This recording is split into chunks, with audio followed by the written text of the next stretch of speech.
Kewirausahaan kelompok 5 yang akan membahas mengenai bab perhitungan.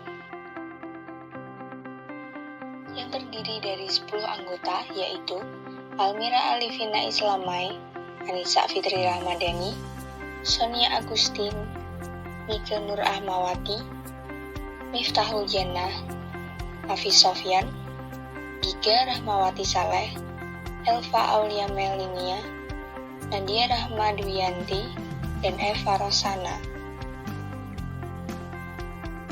Baik, yang pertama saya akan menjelaskan mengenai pembukuan anggaran.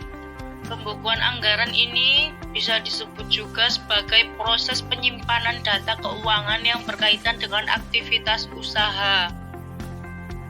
Proses akuntansi merupakan siklus yang menghasilkan suatu laporan keuangan yang bertujuan untuk menyediakan informasi yang bermanfaat dalam pengambilan suatu keputusan. Untuk dapat menghasilkan informasi, akuntan melakukan serangkaian kegiatan berupa pengumpulan dan pengolahan data akuntansi secara sistematik selama periode berjalan. Selanjutnya, manfaat laporan keuangan, yaitu melacak, memantau perkembangan, menetapkan tujuan, mendasari analisis anggaran, mengevaluasi strategi, serta pengambilan keputusan dari suatu usaha. Setelah kita membahas tentang manfaat adanya laporan keuangan, selanjutnya kita akan membahas tentang beberapa jenis laporan keuangan dasar yang harus ada dan kita sajikan dalam laporan keuangan terkait usaha yang akan kita jalani nanti. Yang pertama yaitu neraca. Neraca merupakan laporan tentang posisi aktiva atau aset, kewajiban atau utang, dan modal suatu usaha pada waktu tertentu. Nah, biasanya neraca disajikan pada akhir tahun. Yang kedua adalah laporan laba rugi. Di dalam laporan ini berisi tentang penghasilan, biaya, keuntungan, atau kerugian yang diperoleh selama periode tertentu. Dan yang ketiga adalah laporan arus kas. Laporan ini menggambarkan penerimaan, pengeluaran, serta saldo kas pada suatu periode tertentu.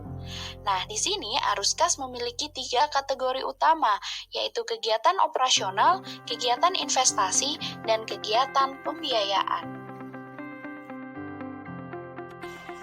Di masa pandemi seperti ini pasti kita membutuhkan makanan yang enak, ringan, dan harganya itu murah dan terjangkau juga. Apakah kalian bingung mau nyemil apa di saat masa pandemi seperti ini?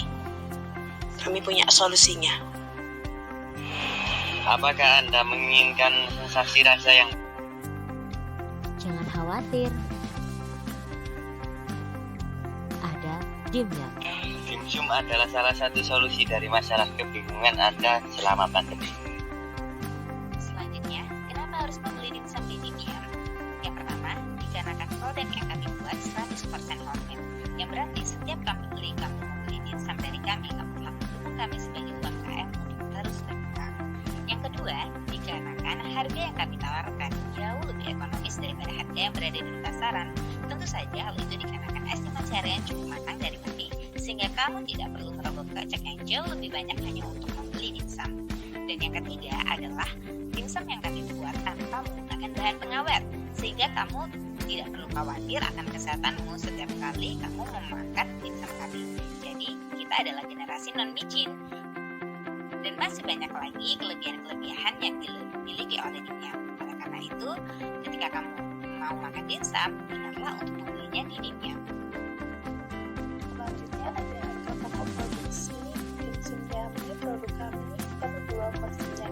Ada 200 gram ayam seharga Rp6.000, kemudian 100 gram udang seharga Rp7.500, bawang putih seharga Rp150, 1 buah wortel seharga Rp1.000, daun bawang seharga Rp1.000, telur seharga Rp1.250, kemudian tepung tapioka seharga Rp500, kemudian ada garam, gula, merica secukupnya, ada kaldu ayam bubuk seharga Rp500, kemudian ada kecap ikan seharga Rp500, kemudian ada minyak wijen seharga Rp500, dan kulit pangsit seharga Rp2.000 dengan totalnya sebesar Rp20.900. Untuk selanjutnya adalah modal dan packaging per porsinya. Untuk modal, peralatan dan perlengkapan terdiri dari kompor gas seharga Rp500.000, kemudian ada tabung gas 3 kg seharga Rp100.000, kemudian ada blender seharga Rp240.000, untuk kukusan seharga Rp60.000, dan totalnya sebesar Rp900.000.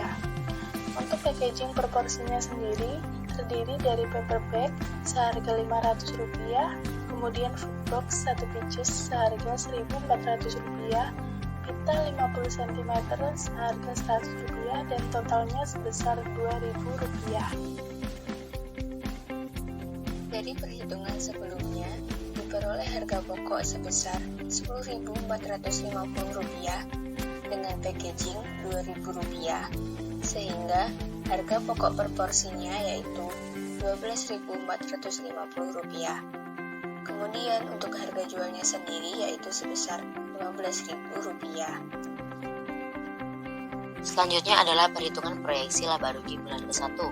Perhitungan proyeksi laba rugi ini didapatkan dari proyeksi penjualan sebesar 120 porsi dengan harga jual Rp15.000 menghasilkan proyeksi penjualan sebesar Rp1.800.000. Kemudian dikurangi dengan HPP berasal dari Rp12.450 dikali dengan 120 porsi dan menghasilkan HPP sebesar Rp1.494.000. Kemudian dikurangi kembali dengan biaya yang berasal dari pembelian modal untuk usaha sebesar Rp1.020.000 sehingga menghasilkan proyeksi laba rugi bulan ke-1 yaitu rugi sebesar Rp714.000.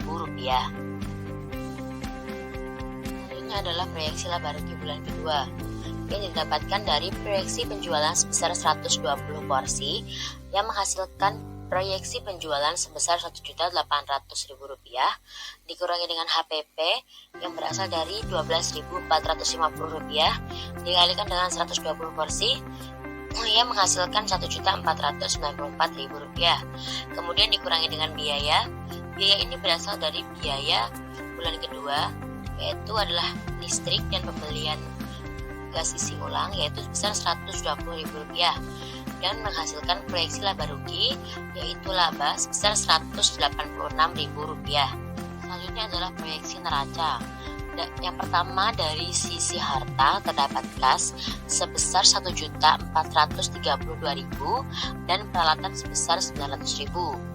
Kemudian dari sisi modal usaha terdapat modal usaha Rp2.332.000.